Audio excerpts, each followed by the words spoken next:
Okay, one of the first steps in prepping is to have food and water. Basically, the key essential things of life. You can only live for about 3 days without water, and about 3 weeks without food. Okay, after which point you are suffering horrible, painful deaths. You can only suffer about or survive about 3 minutes without oxygen as well. It's funny how these all work into threes, isn't it? There's three things you need to live, and it takes a factor of three before you die from it. But anyway, that is besides the point. The point is, you need a place to store your food. You need the money to buy the food. But although you're buying food which you are not planning to use for a long time, this is actually an investment. Food is always going up. It's been the nature of our economy, the way that the Western world works money. We don't work on a gold standard anymore. We work on basically debt. Yeah. When you go in and you get yourself a new loan, basically what you've just done is created X amount of money pumped into a society, which in turn makes the currency drop down in its value, which means everything else starts to get more expensive. A house 50 years ago did not cost the same amount as a house does today, but it's got the same amount of bricks in it. It had the same amount of labor put into it. Okay, it might have some more safety features, it might have some more gadgets, but still that does not equate to extra tens of thousands of pounds of money. So here we go. I'm going to show you my pantry. As this is prepping from beginning, my pantry is bare. I think there is stuff in it, but it's going to be turned into my pantry for prepping. So I'll put you on pause for a second while I turn my phone round and show you my pantry. Well, okay, here it is. No, that's just a white door. There, here we go. Now, in my pantry, I have already got my tobacco leaves. Yes, I grow tobacco, and throughout my videos, we will be discussing about growing things, gardening, and the like. I have one shelf. I have a couple of empty boxes where I have had my airbeds in.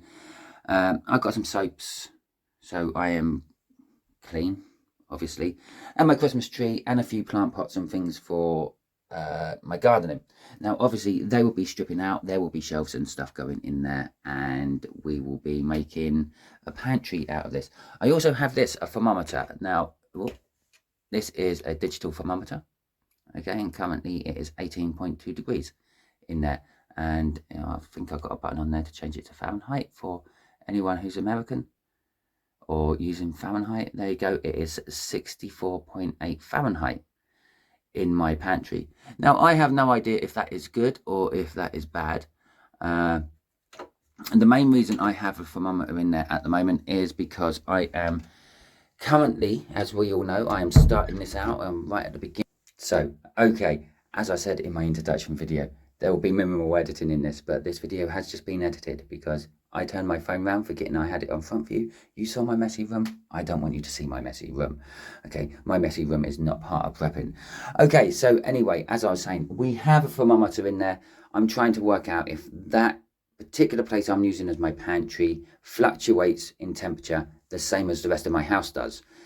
If it stays at a more stable temperature, that is fantastic, because one of the killers on food is temperature fluctuation, okay, among other things. But we will learn this when we are talking more about storing food and the like. This is just a quick introductory video to my pantry, basically. And as we go on and as I start to stock my pantry up, we will see how it all stocks up.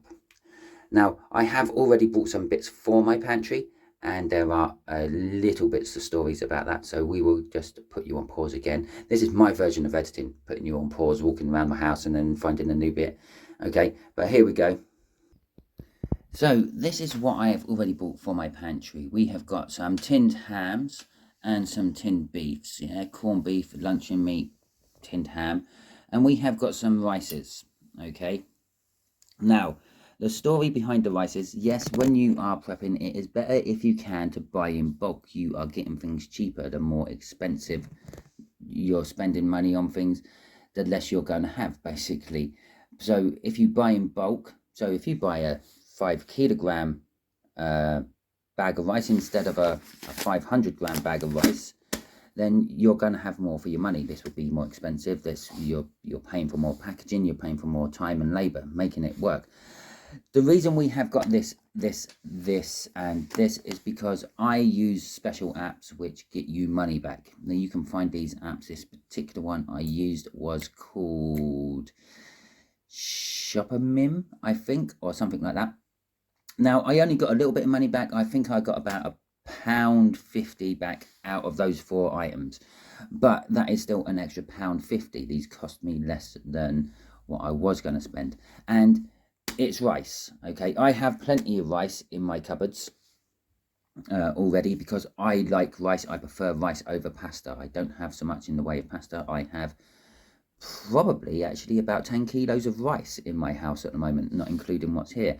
But these boiled in the bag ones and these ones, these microwavable ones, will be going into my go bag. And again, go bags is something else that we will be covering throughout my channel. This one will just be sitting in my pantry. I may possibly jar it up and mix it up with other things which make a meal. It is only me, after all, who I'm prepping for at the moment. My meals are not as big. I don't have to store as much food as other people who have big families do, which means my prepping will be cheaper. But you have to take all this into account. What I will say about prepping food is prep what you eat and what your family eats. Yeah. If none of you like baked beans, what's the point of having 20 cans of baked beans? Now you could say, well, I'm using them for bartering purposes in the future. Well, that is fantastic. But you're never going to get rid of the old ones. Okay. What are you going to do with the old baked beans?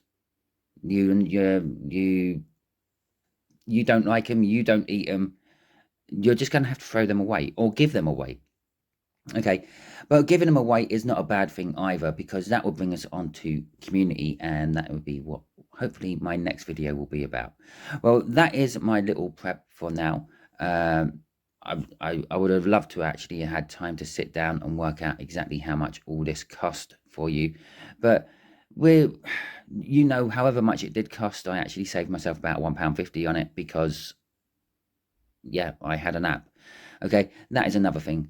Utilize what you can have. Yeah, you get a voucher from a shop saying your first online shop you can get £18 off if you spend more than £50, something like that. Use that. Even if you're against internet shopping or whatever, you're saving £15. That £15 or £18 or whatever it may be, you could actually use to buy purely prepping stuff with.